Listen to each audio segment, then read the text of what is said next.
Thank you very much, Mr. President. Good morning.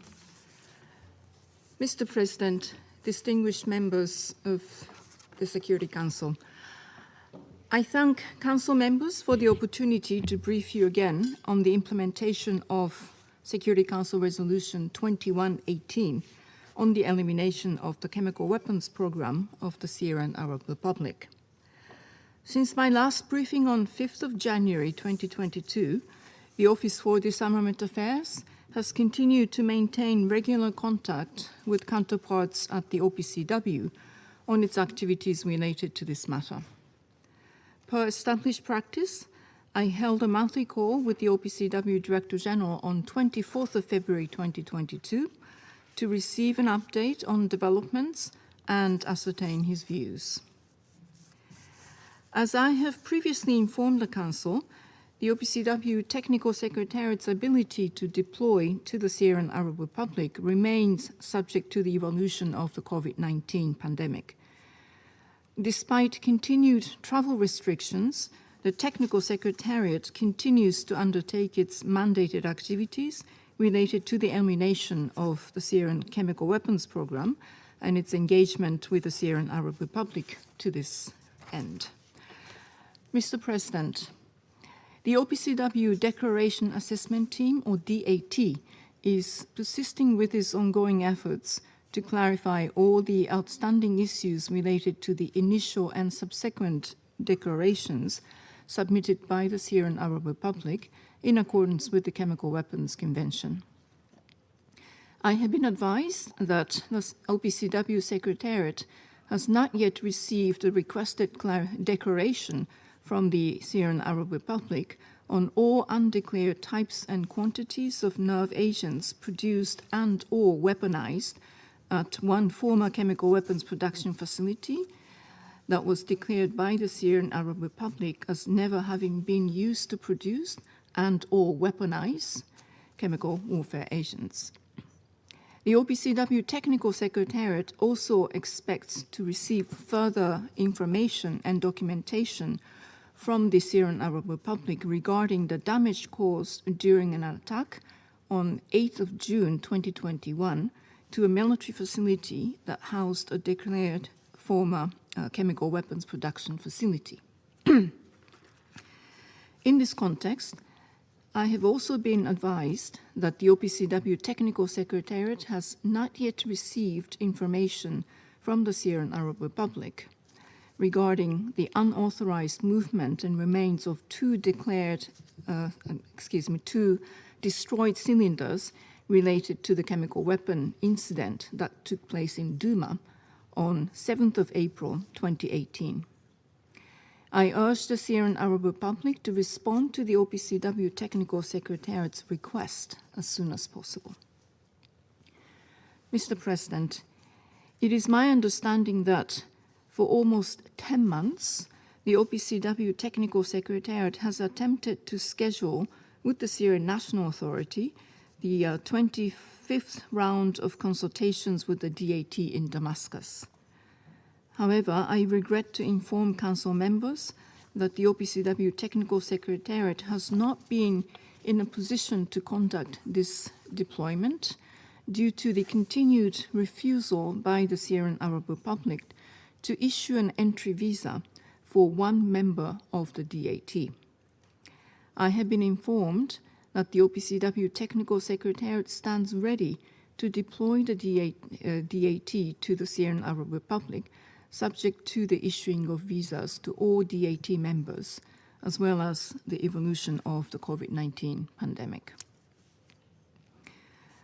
As a result of identified gaps, inconsistencies, and discrepancies that remain unresolved, the Technical Secretariat continues to assess that, at this stage, the declaration submitted by the Syrian Arab Republic cannot be considered accurate and complete in accordance with the Chemical Weapons Convention. I reiterate my call to the government of the Syrian Arab Republic to facilitate arrangements for the deployment of a DAT as soon as possible.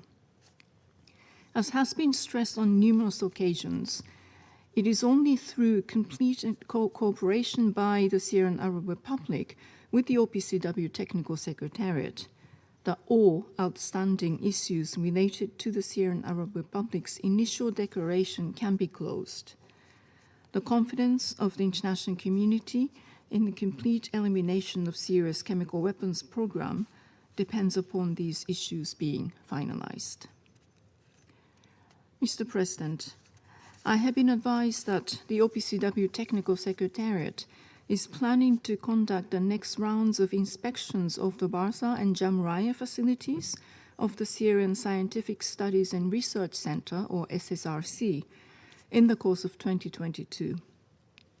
Regarding the detection of a Schedule II chemical at the Barza facilities of the SSRC in November 2018, I regret to inform the Council that the Syrian Arab Republic has yet to provide sufficient technical information or explanations that will enable the OPCW Technical Secretariat to close this issue. I note that preparations for the in-person meeting between the OPCW Director General and the Minister of Foreign Affairs and Expatriates of the Syrian Arab Republic remain ongoing. The Technical Secretariat will keep the OPCW Executive Council informed of further developments on this matter. Mr. President, the OPCW Fact-Finding Mission, or FFM, remains in the process of studying all available information related to allegations of the use of chemical weapons in the Syrian Arab Republic and continues to analyze the information collected from recent activities. Furthermore, the FFM is preparing for upcoming deployments which remain subject to the evolution of the COVID-19 pandemic. On 24th of January 2022, the OPCW Technical Secretariat issued a report of the FFM in Syria regarding the incidents of the alleged use of chemicals as a weapon in Marea on 1st and 3rd of September 2015.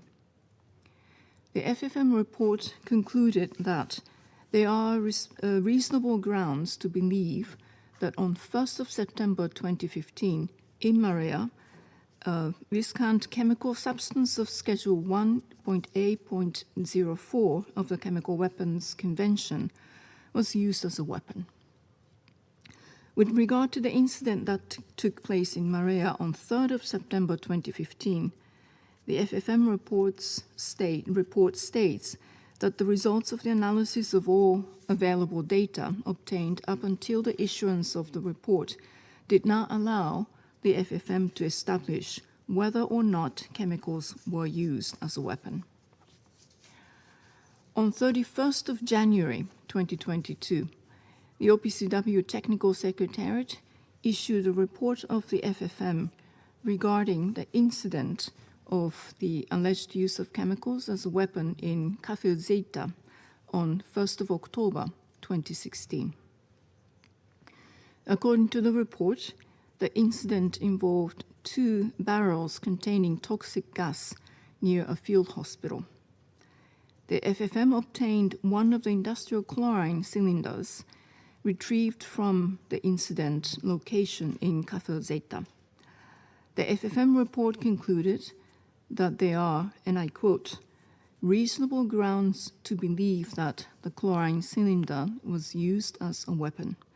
The cylinder ruptured as a result of mechanical force and released a toxic irritant substance that affects the respiratory system and mucous membranes. End of quote. A copy of both FFM reports was shared with the members of the Security Council on 1st and 15th of February 2022. Mr. President, I understand that the Investigation and Identification Team, or IIT, continues its investigations into incidents in which the FFM has determined that chemical weapons were used or likely used in the Syrian Arab Republic. The IIT will issue further reports in due course, subject to the evolution of the COVID-19 pandemic. I take this opportunity to once again reiterate my full support for the integrity, professionalism, impartiality, objectivity, and independence of the work of the OPCW. On the decision entitled Addressing the Possession and Use of Chemical Weapons by the Syrian Arab Republic, C25/Decision 9, adopted on 21st of April 2021, I have been informed that, unfortunately, the Syrian Arab Republic has not yet completed any of the measures stipulated in paragraph 5 of Decision EC 94/Decision 2. I therefore reiterate my call on the Syrian Arab Republic to cooperate fully with the OPCW Technical Secretariat in this regard. Mr. President, distinguished members of the Security Council, any use of chemical weapons is unacceptable, and the absence of accountability for the past use of such weapons remains a blight on the conscience of the international community. Impunity for the use of these weapons is intolerable. As the body with the primary responsibility for international peace and security, unity in the Security Council continues to be necessary if those identified as responsible for the use of chemical weapons are to be held to account. Such profound violations of international law cannot continue to go unaddressed and unresolved. I thank you very much for your attention.